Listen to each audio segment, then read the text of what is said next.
Welcome to the Human Capital Innovations Podcast, your go-to source for personal, professional, and organizational growth and development. We hope you tune in often for all things people management, organizational development and change, organizational leadership, and social impact related. Maximize your personal and organizational potential with Human Capital Innovations Podcast.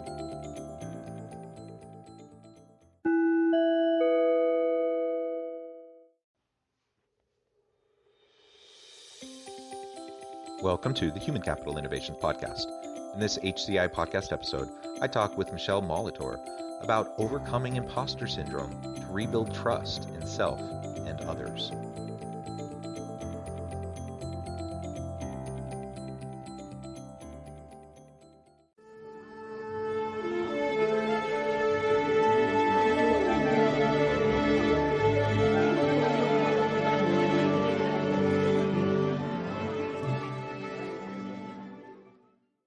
Michele Molitor, welcome back to the Human Capital Innovations Podcast.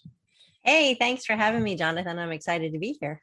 Yeah, it's great to have you back. We chatted, maybe 3-4 months ago, had a really great conversation. Today, we're going to extend that. We're going to continue our dialogue. And today, we're going to focus on imposter syndrome. We're going to talk about overcoming imposter syndrome. It's such a common thing. So many people really wrestle with it, and how to rebuild by overcoming imposter syndrome, how to rebuild our trust in self and in others, and how we can do that not only in our personal lives, but also within the workplace.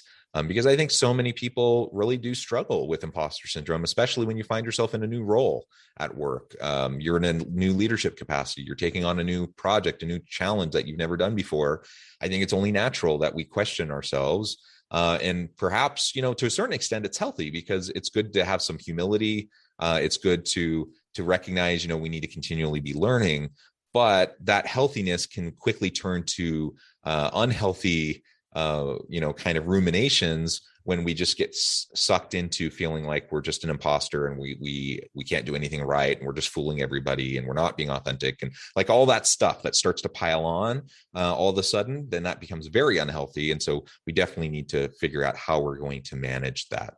As we get started, I wanted to share Michele's bio with everybody. Michele Molitor is the founder and CEO of Nectar Consulting, Inc., and co-author of the best-selling book, Breakthrough Healing. She works with executives and entrepreneurs, bringing more than 25 years of expertise, intuitive insights, and strategic business savvy to their success.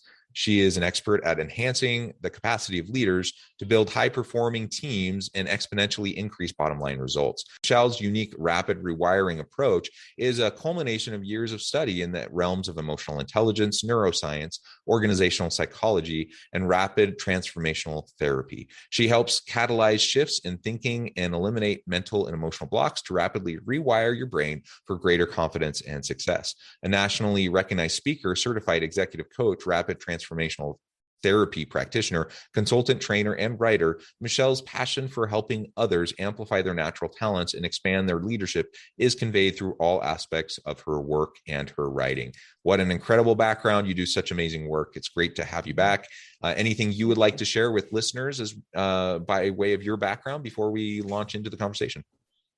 Sure. Well, this whole topic of imposter syndrome is kind of near and dear to my heart, simply because it's something that I lived through. In my former career, I was a creative director in web development in high tech, and had been moved to San Francisco at the height of the .com boom back in 2000, dating myself a bit. But it was a great ride until there was a couple of folks that I hired on my team, two gentlemen who I hired for my team, who made it abundantly clear to me that they didn't really like working for a woman.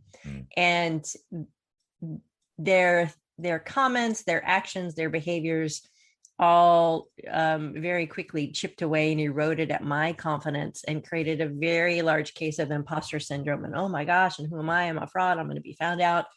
And ultimately, it led me to getting fired. And it was a super painful experience, Jonathan. It shook me to my core, because I had spent, the first 10 years of my career trying to figure out, how do I get to the corner office and create this level of success? And I thought I had finally gotten there, only to, fall off my idea of who I saw myself to be, and I didn't know who I was anymore. And so I discovered coaching to help me figure out what to do next. And in the process of being coached, discovered my true calling to become a coach. So I changed careers, started my company Nectar Consulting in 2001, and have been doing it ever since. And I've been on this quest to find out and to understand what creates confidence. Why do some people seem to be really confident and others don't? And have really gotten deep into the neuroscience of how our brains work and how our emotions work, and how that rules us and moves us through the world. And so helping people reclaim their confidence, overcome this imposter syndrome, feeling like a fraud and who am I and I don't know what I'm supposed to be doing in this moment, is really a deep-seated passion of mine. And I really love the work that I get to do in the world, both with individuals and with organizations, to help them rebuild confidence and to take their lives and their success to whole new levels of joy and satisfaction. So it's a blessing to be able to do this work, and I'm excited to be here with you to talk more about it with your listeners. Yeah. Thank you so much. And I think we can relate. I think most listeners can relate to the whole imposter syndrome element, and we've all felt it. And I actually question anyone who's never felt imposter syndrome. I'm thinking maybe you're a little bit, maybe you need to do a little bit more self-reflection. Like I said, to a certain level, it's healthy, to recognize that we're in over our heads a little bit, that we don't really know what we're doing, and that we need to continue to learn, to grow, to lean on the expertise of those around us. All of that is necessary and healthy. Where it becomes problematic is when we just really where we just get overwhelmed by it, and where we just feel like we can't do anything, and we listen to the naysayers, or we allow the negative self-talk in our own brains to take over. And instead of allowing, this realization that we don't have it all figured out to push us towards continual growth, we allow it to, to just really pull us down. And so right. That, of course, we don't want that to happen. And I think, like in academia, I'm a scholar practitioner. I'm a university professor and consultant. And in academia, it's super common. You hear about it all the time, especially, unfortunately, with women in academia or people of color in academia. I think they deal with it even more than a middle-aged white dude like me experiences it. But there's a really high level of expectation in terms of the research that we do, in terms of the expertise that we're supposed to have. And so it's a very common thing for people to feel like they suffer from imposter syndrome, even though oftentimes, if I'm doing a particular study, or if I'm going to a conference to present on a particular study, I'm probably the one in the room with the most expertise on that specific niche thing that I'm talking about.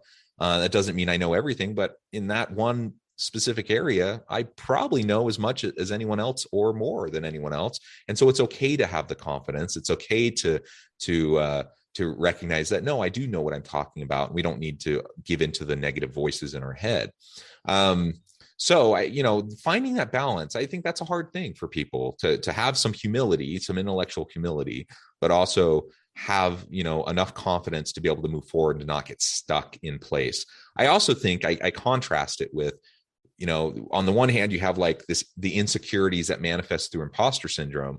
On the other hand, you have the insecurities that manifest through people beating their chest and acting like a peacock, right? They're running around trying, all this faux confidence. They're trying to act like they know everything they're doing, and they're overcompensating for their insecurities. And so that's also unhealthy. So we're not proposing that I've never liked the term, for example, fake it till you make it. There's a certain level of truth to it. And as it relates to imposter syndrome, we all are building the plane while we're flying it. Nobody knows exactly what they're doing.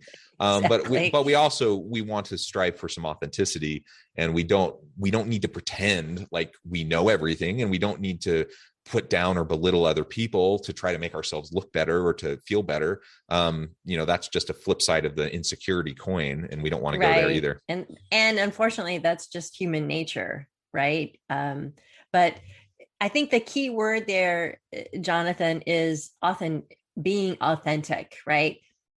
Authentically being yourself and bringing the knowledge that you have to the table, and sharing that with others, and knowing that we don't know what we don't know about the things we don't know about. Right? There's this little tiny sliver of what we know, and then there's a much bigger sliver of what we know that we don't know, and then the whole rest of the pie is, I have no idea, that I don't even know what that is, right? So when you can stand in that perspective, it's much easier, I think, to be humble. The challenge is the programming that we're raised with, right? It's the environment that we grow up in, good, bad, or ugly, right? And I work with people with all sorts of levels of trauma, but it's that soup that we swim in as a child that informs us how we have to move through the world to be safe, right? You have to be perfect. You have to have all your T's crossed and your I's dotted, because if you're not, you're bad or wrong, or you won't be loved or whatever. And it's those very fundamental needs that we all want. You know, you look to Maslow's hierarchy of needs. We all do need those things. And if your love is conditional as a child based on your performance, then it creates a whole host of coping mechanisms, right? That moves you through the world. And at the same time, it also helps you become the strong, resilient person that you are. And you have to start to look at the shadow side of that to see what parts of that are not serving me. Am I overworking? Am I being a workaholic? Am I being a perfectionist? That is actually getting in the way of someone's happiness and fulfillment and well-being. And so it is a fine line and a balance. You know, I'll admit it, I'm a recovering workaholic, and recognizing that my need for perfectionism and working all the time was a way to avoid feeling the things that I didn't want to feel, feeling inadequate, feeling not enough, feeling like you didn't have it all together, feeling like a fraud. And so if I just kept moving, right, I used to lovingly refer to myself as a whirling dervish, because I was always spinning plates and spinning tops, thinking, well, if I just acted busy enough, right, then I would be enough. And then I would be able to prove myself to those that I thought I had to prove myself to, that I was good enough, right? And what I found through my years of study is that being enough comes from the inside, not from the outside.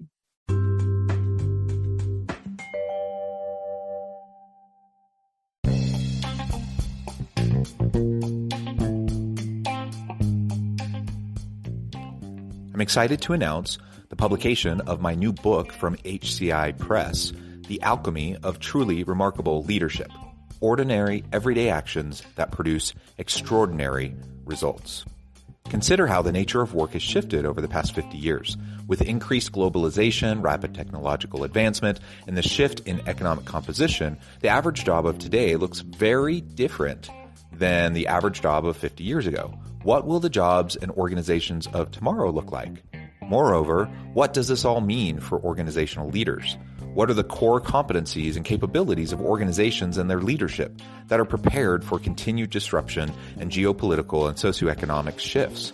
Regardless of what the future holds, increasingly, leaders need to be socially minded, data-driven, decisive, champions of talent, and disruptors of the traditional notions of leadership, teams, organizations, and work. The Alchemy of Truly Remarkable Leadership will help you to explore your own leadership competencies and capabilities and consider ways to apply and implement them into your workplace and personal life.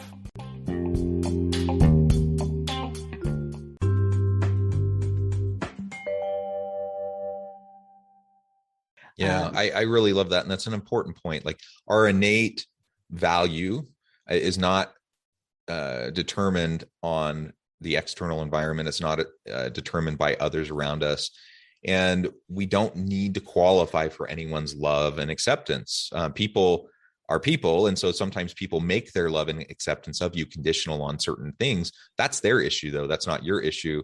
And so when we can, like you said, when we can learn to kind of set those things aside, all that stuff that maybe, was part of our upbringing or how we were socialized in different organizational contexts or whatever, set that aside, recognize that we are lovable and should be loved. We're worthy of that love regardless, that we are enough, that we bring and add value, and that we can just tap into our own self-worth independent of anyone else. We don't need anyone else's validation. When we can do that, then we unleash ourselves to be able to just be authentic and to just be able to do the work that we're meant to do. And that doesn't mean of course, we're not going to be perfect. We're going to make mistakes. We're going to fall flat on our face from time to time. And sometimes, we may even be quote unquote found out as not like knowing what we're doing. But you know what? No, everyone else is doing the same thing. Like nobody knows exactly what they're doing. Everyone's trying to figure it out as they go. And so we just learn to accept that and acknowledge it. And, I talk with a lot of people about innovative organizations and creativity. If you want to unlock innovation and creativity within your organization, you have to create a psychologically safe environment where people feel free to quote unquote fail. But it's not even failure if you frame it the right way. It's just learning, it's iterating, it's learning, it's trying new things, and it's experimenting, right? It's experimentation. And so when we can just recognize that's what we're all doing all the time, and just recognize the need for, a continual growth and abundance mindset that we're going to continue to grow into ourselves, then it takes away a lot of those insecurities that, I think most of us have. It's a human thing to have those insecurities. So Michele, what do we start to do to unlock that? Like, how do we start to overcome the imposter syndrome? Because imposter syndrome really can be, it really can suck the soul out of a person. It can suck the soul out of a team. And it can really degrade trust, and the ability to rely on other people and for them to be willing to rely on you. So how do we start to overcome that and rebuild the trust with ourselves and with the people around us?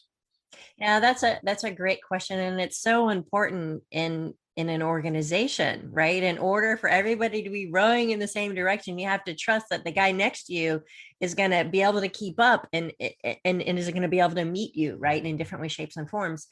And so the very first step is taking a look within your own self and start to notice what's the conversation that you're having in your head with yourself. Is there, I'm not good enough, I'm not worthy, I'm not deserving, I don't bring value to the team? Is there any of those kinds of limiting beliefs happening within you? Because you can't do anything to correct it if you don't think there's a problem, right? And I've worked with hundreds and hundreds of people all over the world, right? And 9 times out of 10, there is that underlying belief system in place of, to some degree or another, of I'm not enough. I don't belong. I'm different. I don't provide value. I'm not worthy. Somewhere along those theme songs, right? And so just by recognizing like, oh, well, that's an interesting conversation that I'm having with myself. Is that really true? No, it's not true. And so starting to tell yourself a new story, right? As we said earlier, the environment that we're raised in is what creates that foundational path of how we're going to show up in the world, right? And all of that gets pleasantly or unpleasantly programmed into your subconscious, right? Into your neural pathways in your brain. And so by simply starting to tell yourself repeatedly throughout the day, put notes around your house, put it on your phone, put it on your bathroom mirror, I don't care where you put it, but tell yourself, I am worthy. I am enough. I do provide value. Rinse, repeat, rinse, repeat, rinse, repeat, right? Because as you do that, your brain likes repetition. So the more you tell yourself something, the more true it becomes for you, good, bad, right or wrong, healthy or unhealthy. So if you've been telling yourself, oh, I'm not enough, I'm not worthy, that's just the neural pathway, the go-to pathway in your brain. So you can change that, right? Neuroplasticity shows us that you can rewire your brain. So telling yourself these new thoughts is the first step in getting you there to rebuild your self-trust, Yeah, and right? can I just comment on that? Because I mean, we see caricatures of this, like the old Saturday Night Live skit where the guy's looking in the mirror and he says something like, "I'm loved, I'm enough, and everyone likes me." Or do you Right. remember that? Like, so Yes, it, you're good looking. yeah, I so like you. You're smart, right? It's true though. it Talk to is, yeah. yourself in the mirror. It makes a huge So difference. we joke about it, and there's caricatures of it, but positive self-talk does make a difference. Like it actually really does. And Yeah. especially, and you probably don't, like, we think it's cheesy when we talk about positive self-talk. Nobody really questions. I mean, so many people walk around kind of muttering under their breath negative self-talk, where they have stuff going on in their minds all day long. Like, and that has an impact. Nobody questions that. So why do we question that if we can just change the narrative in our mind and how we talk to ourselves, that it could have a positive impact? And sometimes it means looking in the mirror and just having like a positive, some positive affirmations of A ourselves that heart to we tell heart with ourselves. yourself in the Yeah, and that's mirror. okay. And it doesn't need to be cheesy, and it doesn't need to be a joke. Like, it's serious, and it really can work. And here's the thing why the negative self-talk is so easy and so accepted, Jonathan, is because it's what's familiar. I mean, if you think about it, as a child, how many times do we tell children, no, no, don't do that, no, don't touch that, no, no, no, no, no, no. So that negative self-talk is already programmed in at a very young age. It's what's familiar. Your brain likes what's familiar. So the unfamiliar is the place that feels a little uncomfortable and a little weird, right? So when you're talking to yourself in the mirror, like, wow, you are enough, you are beautiful, you're brilliant, you're talented, it does feel a little funny at first because you're not used to necessarily receiving that kind of positive feedback, especially from yourself, right? And so the more you do it, the better it feels. And the better it feels, the more you do it. Right. Because the more you do something that feels good, that positive self talk, it actually creates little bursts of dopamine in your brain, right? Your happy chemicals. And so it becomes a new neural pathway of, oh, this is a place to go to instead of the old pathway. And eventually you can literally overwrite the tape completely, and then it Yeah. just disappears itself, right? It's Yeah. amazing.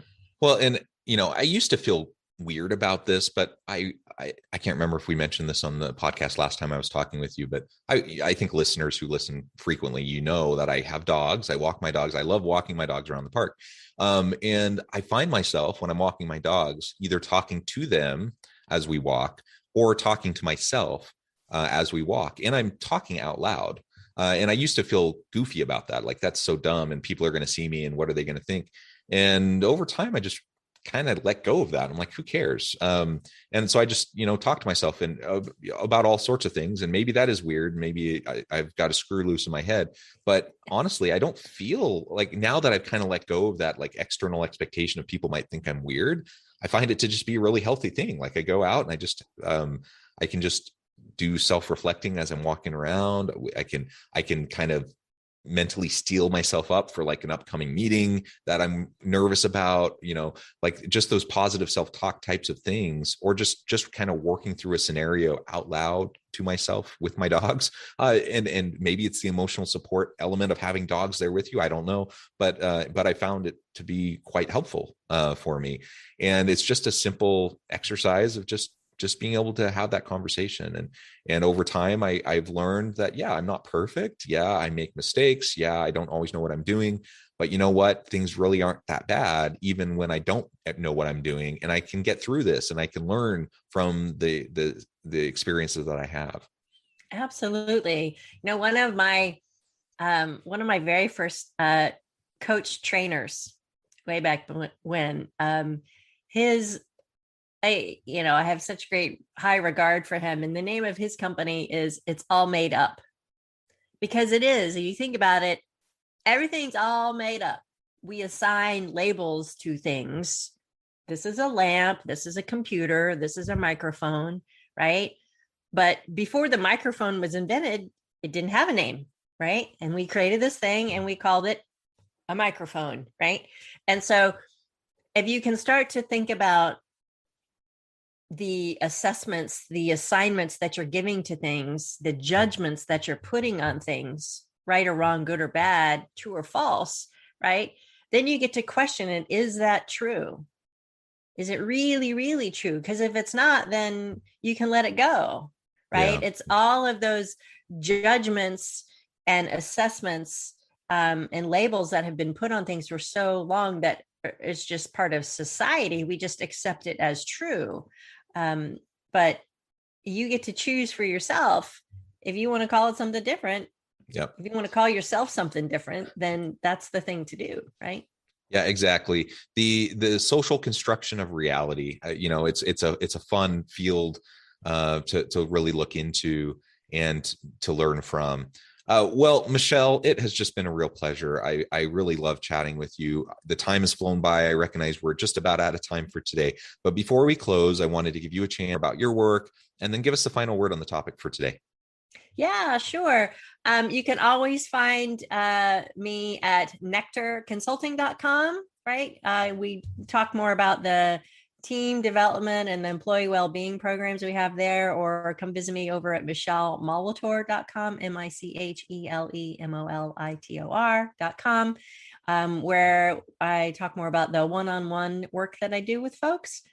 And there you can download my latest free ebook on imposter syndrome. Do you have imposter syndrome? 6 triggers that are crushing your confidence. So I'm happy to have a complimentary discovery call with folks if they're curious to know more, and happy to be of service if I can. Wonderful, wonderful. Well, thank you so much, Michele. It's been a pleasure. I encourage listeners to reach out, to get connected, to find out more about what Michele can do for you. And as always, I hope everyone can stay healthy and safe.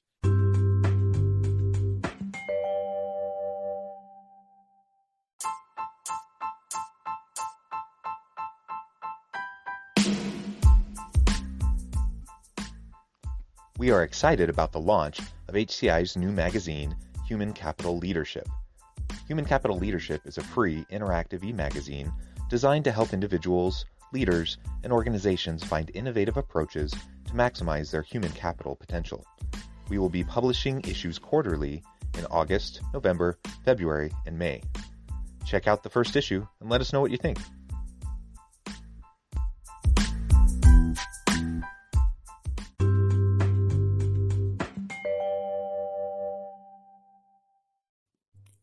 Thanks again for joining us for this episode of the Human Capital Innovations Podcast. I hope you stay healthy and safe and that you have a great week.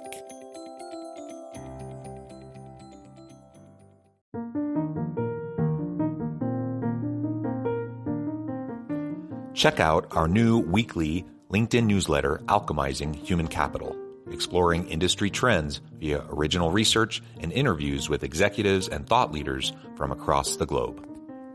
We look forward to having you join us.